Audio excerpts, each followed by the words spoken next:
الحمد لله رب العالمين والصلاة والسلام على سيد المرسلين محمد بن عبد الله الأمين وعلى آله الطيبين وأصحابه الغر الميامين ما اتصلت عين بنظر وبعث أذن بخبر وسلم تسليما كثيرا كثيرا أما بعد السلام عليكم ورحمة الله وبركاته. پارہ نمبر 20 کی ابتدا ہوتی ہے امن خلق السماوات والارض وانزل لكم من السماء ماء فانبتنا به حدائق ذات بہجہ. مشرکین مکہ جو تھے وہ اللہ رب العالمین پر ایمان تو یعنی یقین تو رکھتے تھے کہ اس کائنات کو بنانے والا کوئی ایک ہے خدا، لیکن ان کا عقیدہ یہ تھا کہ اللہ تعالیٰ نے اس کائنات کو بنا کر العیاذ باللہ اس کائنات کے مختلف سسٹمز کو مختلف چھوٹے چھوٹے خداؤں کے حوالے کر دیا ہے. لہٰذا اس لیے وہ ان چھوٹے خداؤں کی بھی عبادت کرتے تھے تاکہ اللہ کے قریب انہیں وہ لے جائیں اور سفارشی بنے. تو اللہ تعالیٰ نے ان کی تردید کی اور یہاں پر اپنی نعمتوں کا ذکر کیا، اپنی قدرت کا ذکر کیا، زمین و آسمان کا ذکر کیا، پہاڑوں کا ذکر کیا، سمندروں کا ذکر کیا، اور کس طرح اللہ تعالیٰ رزق عطا کرتا ہے، اس کے علاوہ بندوں کی دعائیں قبول کرتا ہے. ان تمام نعمتوں کے ذکر کرنے کے بعد بار بار اللہ تعالیٰ نے پوچھا اِلٰہٌ مع اللہ، کیا اللہ کے ساتھ اور بھی کوئی خدا ہے؟ کہ اللہ کے ساتھ اور بھی کوئی خدا ہے؟ یعنی اتنی نعمتیں اور اس پوری کائنات کا اتنے پرفیکشن کے ساتھ چلنا اور تمام نعمتوں کو دینے والا جو ہے وہ ایک اللہ ہے، صرف ایک ہے خدا اور کوئی نہیں ہے. اس کے بعد اس پارے کی ابتدا میں آیت نمبر 82 میں ایک علامت قیامت کا بھی ذکر ہے. وَإِذَا وَقَعَ الْقَوْلُ عَلَيْهِمْ أَخْرَجْنَا لَهُمْ دَابَّةً مِّنَ الْأَرْضِ تُكَلِّمُهُمْ أَنَّ النَّاسَ كَانُوا بِآيَاتِنَا لَا يُوقِنُونَ، کہ جہاں قیامت کی بڑی نشانیاں ہیں، 10 میجر سائنز جو ہیں، علامات کبریٰ، انہی میں سے ایک علامت کبیرہ یہ ہے کہ ایک دابۃ الارض کا خروج ہوگا. اللہ تعالیٰ ایک عجیب الخلقت جانور کو زمین سے پیدا فرمائے گا اور وہ جانور انسانوں سے بات کرے گا. تو یہ قیامت کی ایک بہت بڑی نشانی ہے جو کہ بہت بعد میں ہونا ہے، علامات کبریٰ میں سے اس کا شمار ہوتا ہے، یہ اخیر بالکل زمانے میں ایسا ہونا ہے. تو اس کا ذکر کیا اللہ نے. پھر اس کے بعد سورۃ القصص کی ابتدا ہوتی ہے. اس میں اسلام پر جو اعتراضات کیے گئے، اللہ کے رسول پر جو اعتراضات کیے گئے، ان کا جواب بھی دیا گیا ہے. اور اس کے علاوہ اس میں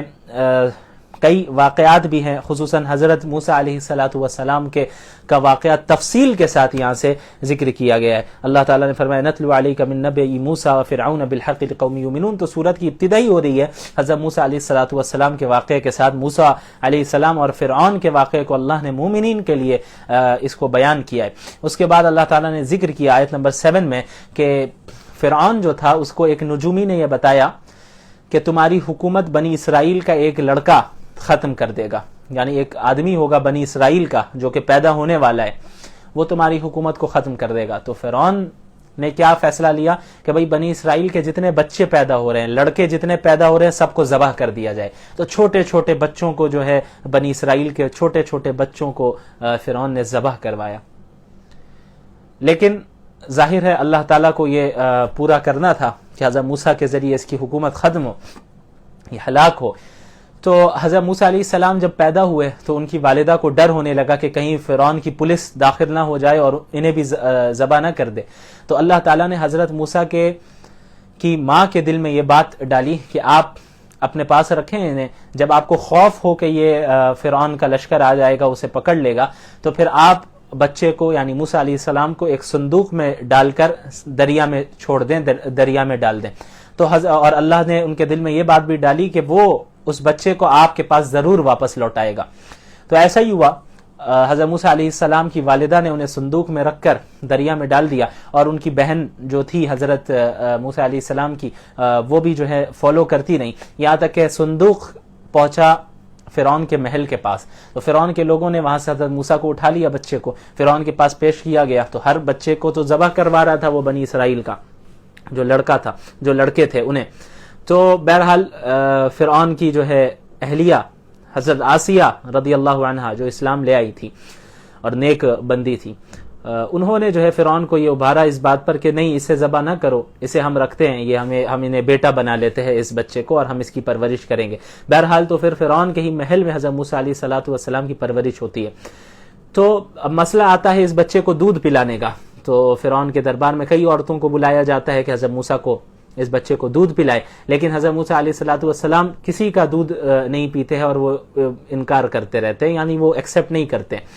یہاں تک کہ حضرت موسیٰ کی جو بہن ہوتی ہے وہ آتی ہے دربار میں اور وہ کہتی ہے کہ میں کیا تمہیں ایسے گھر والوں کے متعلق نہ بتاؤں، ایسی عورت کے متعلق نہ بتاؤں جو اسے دودھ بھی پلائے گی اور اس کا خیال بھی رکھے گی. تو پھر اسے بلایا جاتا ہے تو موسیٰ علیہ السلام کی بہن اپنی ماں کو ہی بلا کر لے آتی ہیں. تو پھر جیسے ہی حضرت موسیٰ کی ماں آتی ہیں تو حضرت موسیٰ علیہ السلام ان کے دودھ کو قبول کر لیتے ہیں. تو اس طرح حضرت موسیٰ کی جو اصل ماں ہوتی ہے وہی انہیں دودھ پلانے آتی ہے اور ان کا دیکھ بھال کرتی ہیں اور ان کا خیال رکھتی ہیں. تو اللہ تعالیٰ نے کس طرح حضرت موسیٰ علیہ السلام کی حفاظت فرمائی اور کس طرح حضرت موسیٰ علیہ السلام کو واپس ان کی ماں کے پاس لوٹایا. بہرحال اس کے بعد اس کے ذکر کرنے کے بعد یہ بھی ہے کہ جب حضرت موسیٰ علیہ السلام بڑے ہو گئے تو ایک قبطی کا قتل ان سے کس طرح ہوا اس کا ذکر ہے. وَدَخَلَ الْمَدِينَةَ آیت نمبر 15 وَدَخَلَ الْمَدِينَةَ عَلَى حِينِ غَفْلَةٍ مِّنْ أَهْلِهَا. ہوا یہ کہ ایک قبطی اور ایک اسرائیلی کے درمیان لڑائی ہو رہی تھی. یعنی ایک شخص بنی اسرائیل کا تھا یعنی حضرت موسیٰ کے خاندان کا اور ان کے قبیلے کا، اور ایک قبطی تھا جو فرعون کے خاندان سے تعلق رکھتا تھا. تو قبطی جتنے ہوتے تھے وہ تو زیادہ ہی اپنے آپ کو بڑا سمجھتے تھے، ان کی حکومت ہے، بنی اسرائیل کو غلام سمجھتے تھے. تو وہ قبطی اور بنی اسرائیل کا وہ شخص آپس میں لڑ رہا تھا. حضرت موسیٰ نے دیکھا تو وہ جو بنی اسرائیل کا شخص تھا اس نے حضرت موسیٰ کو آواز لگائی کہ آؤ میری مدد کرو، یہ مجھ پر ظلم کر رہا ہے. حضرت موسیٰ بھی بنی اسرائیل سے تعلق رکھتے تھے اور قبطی جو ہے ظلم کرتے آ رہے تھے اب تک. تو حضرت موسیٰ علیہ السلام آگے جاتے ہیں اور قبطی کو روکتے ہیں، اور اس کو روکنے کے لیے وہ ایک گھوسا مارتے ہیں، ایک مکہ مارتے ہیں اس قبطی کو. تو کیا ہوتا ہے کہ اسی مکے سے، اسی گھوسے سے وہ جو ہے مر جاتا ہے وہ قبطی. اب حضرت موسیٰ علیہ السلام پریشان ہو جاتے کہ قتل کرنے کا تو ہمارا ارادہ نہیں تھا، بس اسے روکنا تھا ہمیں. اللہ تعالیٰ سے معافی بھی مانگتے ہیں. پھر اگلے دن کیا ہوتا ہے، وہی شخص بنی اسرائیل کا وہی شخص کسی ایک دوسرے قبطی سے لڑ رہا ہوتا ہے. حضرت موسیٰ کو آواز دیتا ہے، بلاتا ہے. تو حضرت موسیٰ علیہ السلام کہتے ہیں لگتا ہے کہ تم ہی شریر ہو، ہر ایک سے لڑ رہے ہو تم. لیکن بہرحال حضرت موسیٰ علیہ السلام آتے ہیں انہیں بچانے کے لیے قبطی سے. تو وہ جو دوسرا قبطی ہوتا ہے وہ کہتے ہیں اچھا جیسے تم نے کل ایک قبطی کو مار دیا تھا مجھے بھی آج مارنا چاہتے ہو، زمین میں فساد پھیلانا چاہتے ہو. تو پھر بہرحال حضرت موسیٰ وہاں سے چلے جاتے ہیں. اور پھر ایک شخص آتا ہے دور علاقے سے شہر کے اور کہتا ہے کہ حضرت موسیٰ علیہ السلام کو کہ اے موسیٰ یہ جو لوگ ہیں فرعون کے یہ تمہیں قتل کرنے کا ارادہ کر رہے ہیں، میں تمہارے لیے نصیحت کر رہا ہوں کہ تم یہاں سے نکل جاؤ، شہر سے مصر سے نکل جاؤ، کیونکہ یہ قتل کرنے کا ارادہ کر رہے ہیں وہ اس لیے کہ تم نے قبطی کو مار دیا ہے، قتل کیا ہے، اس لیے تمہیں نکل جانا چاہیے. تو حضرت موسیٰ علیہ السلام ڈر ڈر کر خاموشی سے وہاں سے مصر سے نکلتے اور مدین پہنچ جاتے. یہ شعیب علیہ السلام کا علاقہ تھا، وہاں پہ ان کی قوم تھی. وہاں پہنچتے ہیں تو مدین کے کنویں کے پاس پہنچتے ہیں تو دیکھتے ہیں کہ لوگ جو ہے اپنے جانوروں کو پانی پلا رہے ہیں، لیکن دو عورتیں سائیڈ میں کھڑی ہیں اور اپنے جانوروں کو انہوں نے روک رکھا ہے. تو حضرت موسیٰ ان سے پوچھتے ہیں کہ بھائی آپ کیوں نہیں پلا رہی ہیں؟ تو وہ کہتی ہیں کہ جو ہے ابھی سارے مرد ہیں، جب یہ ہٹیں گے تو تبھی ہم جا سکیں گے، اور ہمارے جو والد ہیں وہ بوڑھے ہیں اس لیے ہمیں ہی آنا پڑتا ہے. تو حضرت موسیٰ علیہ السلام ان دونوں کے لیے ان کے جانوروں کو پانی پلا دیتے ہیں. اس کے بعد یہ دونوں عورتیں جاتی ہیں حضرت شعیب کے پاس. یہ دونوں حضرت شعیب کی بیٹیاں ہوتی ہیں علیہ السلام. تو حضرت شعیب کو بتاتی ہیں کہ یہ معاملہ ہوا. تو حضرت شعیب علیہ السلام کہتے ہیں کہ انہیں بلا کر لے آؤ. تو ان میں سے ایک عورت آتی ہے حضرت موسیٰ علیہ السلام کے پاس اور کہتی ہیں کہ ہمارے والد آپ کو بلا رہے ہیں کہ آپ نے جو ہمارے لیے کام کیا ہے اس کی اجرت آپ کو دے سکے.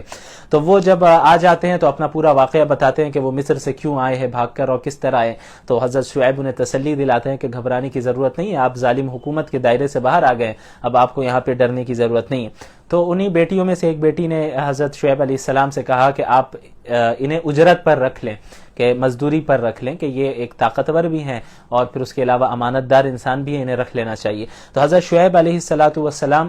انہیں آفر دیتے ہیں کہ میں اپنی دو بیٹیوں میں سے ایک بیٹی کا نکاح آپ سے کرواتا ہوں اس شرط پر کہ آپ میرے پاس 8 سال تک یا پھر 10 سال تک کام کریں گے.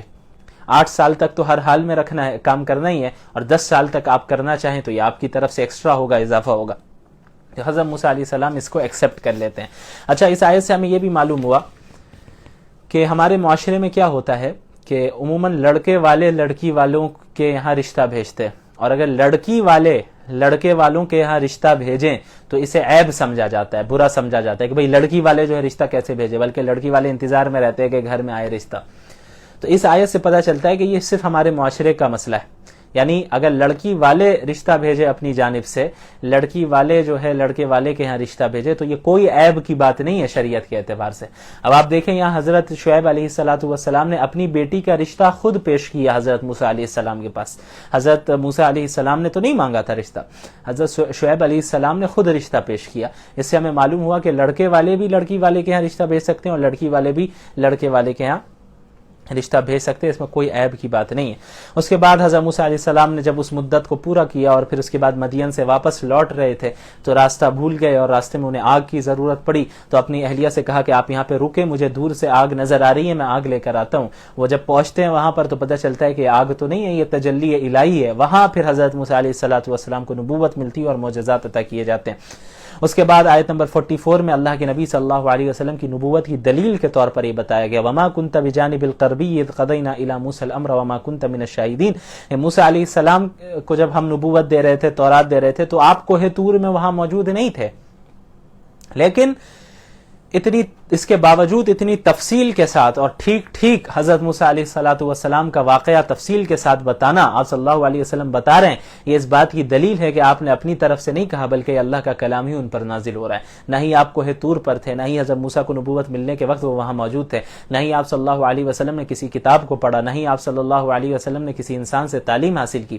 اس کے باوجود سارے واقعے کو اتنی تفصیل کے ساتھ بتانا یہ اس بات کی دلیل ہے کہ حضرت موسیٰ اللہ کے نبی محمد صلی اللہ علیہ وسلم سچے نبی ہیں۔ اس کے بعد آیت نمبر 54 میں اولئک یؤتون اجرهم مرتین، ان اہل کتاب کا ذکر ہے کہ جو اپنے مذہب پر بھی عمل کرتے رہے اور جب اسلام کی دعوت ان کے پاس پہنچی تو انہوں نے اسلام کو بھی قبول کر لیا، تو اللہ نے فرمایا ان کے لیے دوہرا اجر ہے۔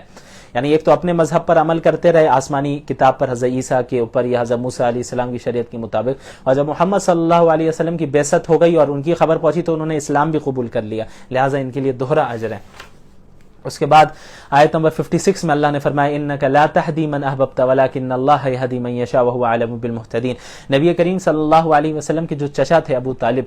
ان کے جب انتقال کا وقت آیا تو اللہ کے نبی صلی اللہ علیہ وسلم انہیں کلمے کی تلقین کر رہے تھے کہ چچا آپ ایک بار میرے کان میں کم سے کم لا الہ الا اللہ کہہ دیں، میں آپ کی سفارش کروں گا قیامت کے دن۔ لیکن افسوس کہ ان کے مقدر میں ہدایت نہیں تھی تو انہوں نے کلمہ نہیں پڑھا اور ایسے ہی ان کا انتقال ہو گیا۔ تو آپ صلی اللہ علیہ وسلم بہت غمگین تھے، تو یہ آیت نازل ہوئی کہ اے اللہ کے رسول صلی اللہ علیہ وسلم، آپ جن سے محبت کریں آپ انہیں ہدایت دے دیں، ایسا نہیں ہو سکتا، ولیکن اللہ یہدی من یشاء، بلکہ اللہ جسے چاہتا ہے اسے ہدایت دیتا ہے، واللہ وہو اعلم بالمہتدین، اور ہدایت یافتہ لوگوں سے اللہ اچھی طرح واقف ہے۔ اس کے بعد آیت نمبر 76 میں قارون کا ذکر ہے۔ قارون بنی اسرائیل کا ہی ایک شخص تھا اور بہت مالدار تھا، بہت زیادہ مالدار تھا، اور فرعون کا قریبی تھا۔ یہ فرعون نے بنی اسرائیل پر قارون کو جو ہے نگراں بنا کر رکھا تھا، اور اس کے پاس اتنے مال و دولت تھی کہ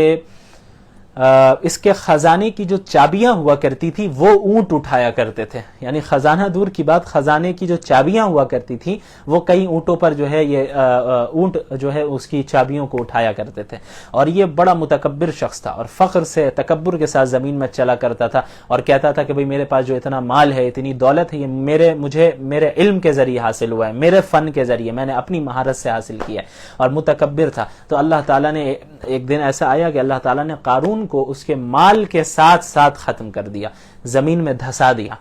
یعنی اس کا پورا گھر، اس کا مال، اور وہ خود زمین میں دھس گیا، اللہ نے اسے ہلاک کر دیا۔ اس کی قوم نے اسے سمجھایا کہ بھئی ایسے تکبر نہ کرو، اللہ متکبرین کو پسند نہیں کرتا ہے، تو اللہ کی اطاعت کرو، لیکن وہ نہیں مانتا تھا، ظاہر انکار کرتا رہا۔ تو ایک وقت آیا کہ وہ اور اس کا گھر اور اس کا مال سب جو ہے دفن ہو گیا، ختم ہو گیا، دھس گیا، ساری چیزیں دھس گئیں۔ اس کے بعد آیت نمبر 85 میں اللہ نے فرمایا ان الذی فرض علیک القرآن لرادک الی معاد۔ رسول اللہ صلی اللہ علیہ وسلم جب مکہ المکرمہ سے مدینہ المنورہ کی طرف ہجرت فرما رہے تھے تو راستے میں جب مکہ المکرمہ کے راستے کی طرف نظر پڑتی ہے تو آپ صلی اللہ علیہ وسلم غمزدہ ہو جاتے ہیں اور مکہ کی یاد آنے لگتی ہے کہ اپنے وطن کی یاد آتی ہے۔ تو اللہ تعالیٰ نے اس آیت کا نزول فرمایا اور فرمایا کہ جس ذات نے آپ کے اوپر قرآن کو نازل کیا ہے وہ ذات آپ کو مکہ المکرمہ واپس پہنچائے گی، اور پھر یہی ہوا، فتح مکہ میں اللہ تعالیٰ نے اللہ کے رسول صلی اللہ علیہ وسلم کو واپس مکہ المکرمہ پہنچایا۔ اس کے بعد سورۃ العنکبوت کی ابتدا ہوتی ہے۔ عنکبوت مکڑی کو کہتے ہیں، اس میں مشرکین کو، اس سورت میں مشرکین کو مکڑی کے ساتھ تشبیہ دی گئی ہے۔ اب وہ کیسے دی گئی ہے وہ آگے بتاتا ہوں میں جہاں وہ آیت آئے گی اخیر میں۔ تو یہ صورت بھی مکی ہے، تو مکی صورتوں کی طرح اس میں بھی توحید، رسالت اور قیامت کے دلائل بیان کیے گئے ہیں، اور سابقہ قوموں کا ذکر ہے تاکہ اہل ایمان کو تسلی بھی ملے کہ آپ پر جس طرح آزمائش آ رہی ہے اس طرح پچھلی قوموں پر بھی آزمائش آئی تھی، اور والدین کی اطاعت و فرما برداری کا حکم ہے اور اس کے لیے جو معتدل اصول ہے اس کو بیان کیا، اور اس کی بھی تلقین کی گئی ہے کہ اگر مومنین کو ایسی جگہ کی کوئی ایسی جگہ ہو جہاں پہ عبادت کرنا ممکن نہ ہو اور دین پر چلنا ممکن نہ ہو تو وہ ہجرت کرے۔ سب سے پہلے اللہ نے فرمایا آیت نمبر 2 میں احسب الناس ان يتركوا ان يقولوا آمنا وهم لا يفتنون، کیا لوگوں نے یہ سوچ لیا ہے کہ وہ بس یہ کہہ دیں گے کہ ہم ایمان لے آئے ہیں، ہم ایمان لا چکے ہیں، تو انہیں ایسے ہی چھوڑ دیا جائے گا اور انہیں آزمایا نہیں جائے گا؟ کیا لوگوں نے یہ سوچ لیا ہے کہ بس یہ کہہ دینا کافی ہے کہ ہم مسلمان ہو گئے اور ہم مومن ہو گئے اور انہیں اللہ آزمائے گا نہیں؟ یہ ہوا یہ کہ جب مسلمان مکہ میں تھے اور کفار کی جانب سے بہت زیادہ ظلم و زیادتی ہو رہی تھی، تو بعض مسلمان اللہ کے رسول صلی اللہ علیہ وسلم کے پاس آتے ہیں اور کہتے ہیں کہ آپ اللہ تعالیٰ سے دعا فرمائے کہ اللہ ہماری مدد فرمائے، تو یہ آیتیں نازل ہوتی ہیں۔ اللہ نے فرمایا کہ اس میں کہ یہ بتانا مقصد ہے کہ مومنین، اللہ نے آپ لوگوں کے ساتھ جو جنت کا وعدہ کیا ہے تو وہ جنت اتنی سستی نہیں ہے کہ بغیر تکلیفوں کے حاصل ہو جائے، اور آپ جب ایمان لے آئے ہیں، اسلام لے آئے ہیں، تو اب آپ کو آزمائش کے مرحلے سے گزرنا ہوگا۔ ہاں یہ ضرور ہے کہ وہ آزمائش وقتی ہوتی ہے، عارضی طور پر ہوتی ہے، وہ چند دنوں کے لیے رہتی ہے، اگر آپ ڈٹے رہیں تو پھر آسانیاں ہی آسانی ہے۔ اس کے بعد آیت نمبر 8 میں والدین کے ساتھ حسن سلوک کا ذکر ہے، وَوَصَّيْنَا الْإِنسَانَ بِوَالِدَيْهِ حُسْنًا۔ جب اسلام پھیلنے لگا تو ایسا بھی ہوتا کہ کئی لوگ ایمان لے آتے لیکن ان کے والدین ایمان نہیں لاتے، یعنی اولاد ایمان لے آ رہی ہے، والدین نہیں لا رہے، تو ان اولاد کو حکم ہو رہا ہے کہ دیکھو اگرچہ تمہارے والدین کافر ہیں، مشرک ہیں، اس کے باوجود والدین کے ساتھ حسن سلوک کرنا ہے اور اچھے سے پیش آنا ہے۔ ہاں اگر والدین کوئی گناہ کا حکم دے، اگر والدین کوئی شرک کرنے کا حکم دے یا کوئی ایسا حکم دے جو شریعت سے ٹکراتا ہو تو پھر ایسے حکم کو فالو نہیں کرنا ہے، اس کی اطاعت نہیں کرنی ہے، لیکن اوور آل ان کے ساتھ اچھے انداز میں پیش آنا ہے۔ اس کے بعد آیت نمبر 12 میں اللہ تعالیٰ نے ذکر کیا وقال الذین کفروا للذین آمنوا اتبعوا سبیلنا ولنحمل خطایاکم۔ بعض کفار ایسے تھے کہ وہ مسلمانوں کے پاس جاتے ہیں، صحابہ کے پاس، اور کہتے ہیں کہ ایسا ہے کہ تم لوگ ایمان سے پھر جاؤ، اسلام چھوڑ دو، اور اگر قیامت کے دن پکڑ ہوتی ہے، مواخذہ ہوتا ہے، تو تمہارا بوجھ ہم اٹھا لیں گے۔ تو اللہ تعالیٰ نے فرمایا کہ جو لوگ یہ ایسا کہہ رہے ہیں، یہ جھوٹ بول رہے ہیں، یہ کوئی کسی کا بوجھ قیامت کے دن نہیں اٹھانے والا، جو جیسا کرے گا وہ اپنے اعمال کی سزا خود چکھے گا اور اسے سزا مل کر رہے گی، کوئی کسی دوسرے کا بوجھ، کسی دوسرے کے عمل کا بوجھ نہیں اٹھائے گا۔ اس کے بعد آیت نمبر 14 میں سے حضرت نوح علیہ الصلوۃ والسلام کا ذکر ہے، انبیاء کے واقعات کا ذکر ہے، حضرت نوح ہے، حضرت ابراہیم، حضرت اسحاق، حضرت لوط اور حضرت شعیب علیہ الصلوۃ والسلام کے واقعات کا ذکر ہے، تاکہ مومنین کو تسلی دی جا سکے کہ دیکھیں ان لوگوں کو بھی جھٹلایا گیا، ان انبیاء کو بھی جھٹلایا گیا، ان کی قوموں کو بھی جھٹلایا گیا، تو آپ کو پریشان نہیں ہونا ہے، آپ کے خلاف بھی سازشیں ہو رہی ہیں جیسے پچھلے لوگوں پر ہوئی تھی، پچھلے مومنین پر ہوئی تھی، تو آپ کو ڈٹے رہنا ہے، جمے رہنا ہے۔ اس کے بعد آیت نمبر اللہ تعالیٰ نے آیت نمبر 37 میں ذکر کیا کہ پچھلی امتوں کا انجام کیا ہوا، جنہوں نے اللہ کے انبیاء کو جھٹلایا، فَكَذَّبُوهُ فَأَخَذَتْهُمُ الرَّجْفَةُ فَأَصْبَحُوا فِي دَارِهِمْ جَاثِمِينَ، کہ ان لوگوں نے جھٹلایا اپنے انبیاء کو تو اللہ تعالیٰ نے انہیں ہلاک کر دیا، الگ الگ طریقے سے ہلاک کیا، کسی قوم سمود ہے، قوم عاد ہے، قارون ہے، قوم نوح، قوم لوط، قوم شعیب اور قوم فرعون، ان کو اللہ نے ہلاک کیا، کسی کو زمین میں دھسا کر ہلاک کیا، کسی کو سمندر میں غرق کرا کر جو ہے ہلاک کیا، کسی کو چیخ کے ذریعے ہلاک کیا، کسی کو ہوا کے ذریعے ہلاک کیا۔ تو اللہ تعالیٰ کی یہ سنت ہے، یہ طریقہ ہے کہ اس طرح جھٹلانے والوں کو اللہ تعالیٰ ختم کر دیتا ہے۔ اور اس کے بعد آیت نمبر 41 میں مشرک کی مثال دی گئی ہے کہ جو شرک کرنے والا ہوتا ہے اس کی مثال مکڑی کی طرح ہے، عنکبوت کی طرح ہے، كمثل العنكبوت اتخذت بيتا وان اوهن البيوت لبيت العنكبوت لو كانوا يعلمون۔ جو ایک مکڑی ہوتی ہے وہ جال بناتی ہے اور اپنے جال کو گھر بنا لیتی ہے، اور اسی گھر کو وہ سمجھتی ہے وہ مکڑی کے بہت مضبوط گھر ہے اور اسی پر بھروسہ کرتی ہے، حالانکہ مکڑی کے جال کی کیا حیثیت ہے، وہ اس کی کوئی مضبوطی نہیں ہوتی، آپ یوں ہلائیں وہ ختم ہو جائے اس کا گھر۔ تو یہی مثال مشرک کی ہے کہ وہ اب انہوں نے بتوں کو اور معبودان باطلہ کو اپنا خدا بنا لیا اور اس پر بھروسہ کر بیٹھے، جس طرح ایک مکڑی اپنے گھر پر بھروسہ کر بیٹھ جاتی ہے حالانکہ وہ گھر اتنا کمزور ہے، اسی طرح مشرکین بتوں کو اور معبودان باطلہ کو اپنا خدا بنا کر ان پر بھروسہ کر بیٹھے، حالانکہ ان معبودان باطلہ کی کوئی حیثیت نہیں ہے، کوئی کام نہیں آنے والے ان کے۔ اس طرح 20ویں پارے کا اختتام ہوتا ہے۔ وآخر دعوانا الحمدللہ رب العالمین، والسلام علیکم ورحمۃ اللہ وبرکاتہ۔